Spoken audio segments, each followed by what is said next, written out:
घुसपैठ के मामले पे आज सुप्रीम कोर्ट में सुनवाई हुई है। कुल 22 याचिकाओं पे सुनवाई हुई है और 22 याचिकाओं में से 20 ऐसी याचिकाएं हैं जिनकी मांग है कि घुसपैठियों को यहाँ शरणार्थी का दर्जा दिया जाए, उनको जो बेसिक रिक्वायरमेंट है वो दी जाए, यानी उनको बिजली दिया जाए, उनको पानी का कनेक्शन दिया जाए, उनके बच्चों को स्कूल में पढ़ने की छूट मिलनी चाहिए।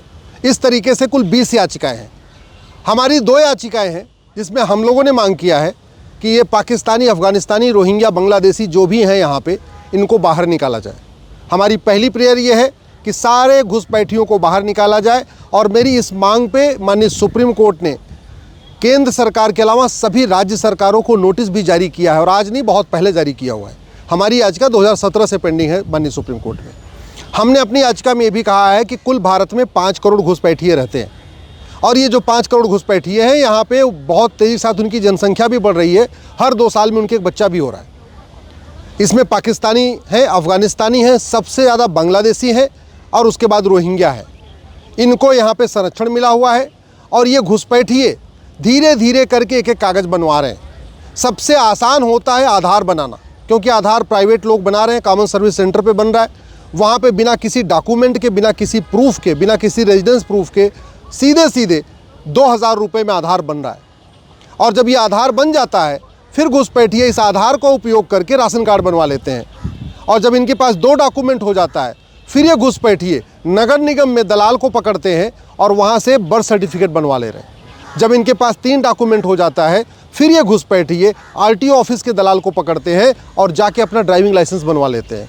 और जब इनके पास 4 डॉक्यूमेंट हो जाता है फिर ये घुसपैठिए किसी पार्षद को पकड़ते हैं, प्रधान को पकड़ते हैं जो जीता हुआ है या जिसको चुनाव लड़ना है और उसके वो इनका वोटर आईडी में नाम जुड़वा दे रहा है। तो धीरे धीरे करके ये पाकिस्तानी, अफ़गानिस्तानी, रोहिंग्या, बांग्लादेशी घुसपैठिए भारत के नागरिक भी बनते जा रहे हैं, भारत के वोटर भी बनते जा रहे हैं। घुसपैठ राष्ट्र की सुरक्षा के लिए खतरा है और जो राष्ट्र की सुरक्षा के लिए खतरा होता है उससे निपटने के लिए हमारे पास एक कानून है, नेशनल सिक्योरिटी एक्ट।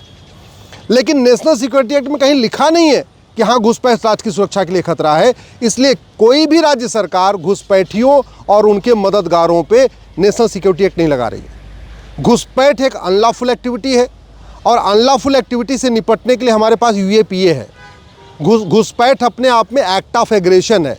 घुसपैठ अपने आप में एक वेजिंग वॉर है।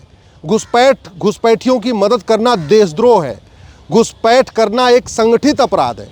इसके बावजूद जो घुसपैठियों के मददगार हैं, न उन पे एनएसए लग रहा है, न उनके खिलाफ यूएपीए लग रहा है, न उनके खिलाफ वेजिंग वॉर की धारा लग रही है, न उनके खिलाफ ऑर्गेनाइज क्राइम की धारा लग रही है, न उनके खिलाफ देशद्रोह की धारा लग रही है। और वो इसलिए लग रहा है कि कानून हमारे पास सब हैं, लेकिन किसी भी कानून में ये नहीं लिखा हुआ है कि घुसपैठ राष्ट्र की सुरक्षा के लिए खतरा है, देश की एकता अखंडता के लिए खतरा है, घुसपैठियों की मदद करना देशद्रोह है, घुसपैठ अपने आप में एक इनडायरेक्ट वॉर है। ये कहीं लिखा नहीं। ये घुसपैठिए इसलिए भी बचे हुए हैं क्योंकि हमारे पास न पहले आईपीसी में कोई एक चैप्टर था घुसपैठ के लिए और नए वाला जो बीएनएस बना है, इस बीएनएस में भी कोई चैप्टर नहीं है। इसलिए हमारी ये भी मांग है कि जो नया बीएनएस है इसमें एक चैप्टर जोड़ा जाए, ऑफेंस रिलेटिंग टू इन्फिल्ट्रेशन, और सभी राज्य सरकारें घुसपैठियों और उनके मददगारों के खिलाफ कानूनी कार्रवाई शुरू करें। जब तक ये खौफ नहीं पैदा होगा तब तक घुसपैठियों को ढूंढ पाना, उनको भगाना मुश्किल ही नहीं, नामुमकिन है। और इसीलिए हमारी याचिका पे माननीय सुप्रीम कोर्ट ने केंद्र सरकार के अलावा सभी राज्य सरकारों को नोटिस जारी किया है। हमने ये भी मांग किया है कि ये जो फर्जी डॉक्यूमेंट बनाए जा रहे हैं, ये फर्जी डॉक्यूमेंट बनाना और बनवाना, इसको नॉन बेलेबल ऑफेंस डिक्लेयर किया जाए। होता है कि 2-4 पकड़े भी जाते हैं, कई बार राशन कार्ड बनाने वाला पकड़ा गया, कई बार आधार बनाने वाला पकड़ा भी गया। लेकिन चूंकि कठोर कानून नहीं है, फर्जी डॉक्यूमेंट बनाना और फर्जी डॉक्यूमेंट बनवाना गंभीर अपराध नहीं है, तो आराम से सब डॉक्यूमेंट बनाते जा रहे हैं 2-2 हज़ार रुपये में और उनको कानून का खौफ नहीं है।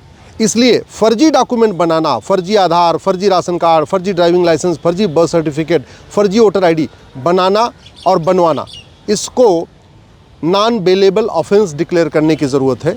इसको सीरियस ऑफेंस डिक्लेयर करने की ज़रूरत है और ऐसे मामलों को फास्ट ट्रैक कोर्ट में इस पर सुनवाई करके इनको सज़ा देने की ज़रूरत है।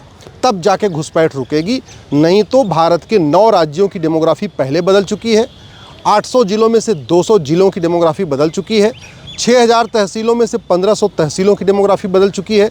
भारत के बॉर्डर पे, चाहे वो उत्तराखंड का बॉर्डर हो, चाहे वो असम का बॉर्डर हो, चाहे बंगाल का बॉर्डर हो, या त्रिपुरा का बॉर्डर हो, या उत्तर प्रदेश का बॉर्डर हो, या वो अपना राजस्थान का बॉर्डर हो, चाहे महाराष्ट्र का बॉर्डर हो, चाहे वो समुद्र का बॉर्डर हो, चाहे पाकिस्तान का बॉर्डर हो, या बांग्लादेश का बॉर्डर हो, पूरे के पूरे बॉर्डर पे पूरी डेमोग्राफी बदल चुकी है। और इस डेमोग्राफी बदलने का एक बड़ा कारण है घुसपैठी जो लगातार बसते जा रहे हैं।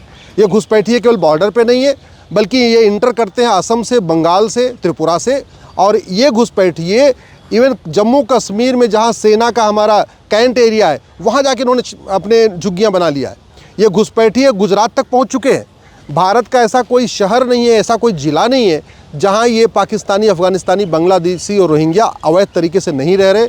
और उसका सबसे बड़ा कारण यही है, हमारा जो कानून लचर है, और जो है भी उसको ठीक से इम्प्लीमेंट नहीं किया जा रहा है। तो आज मैंने माननीय सुप्रीम कोर्ट से यही निवेदन किया है, इस पर तत्काल सुनवाई करें। और माननीय सुप्रीम कोर्ट ने सितंबर के महीने में इस पर फाइनल हियरिंग की डेट दे दिया है।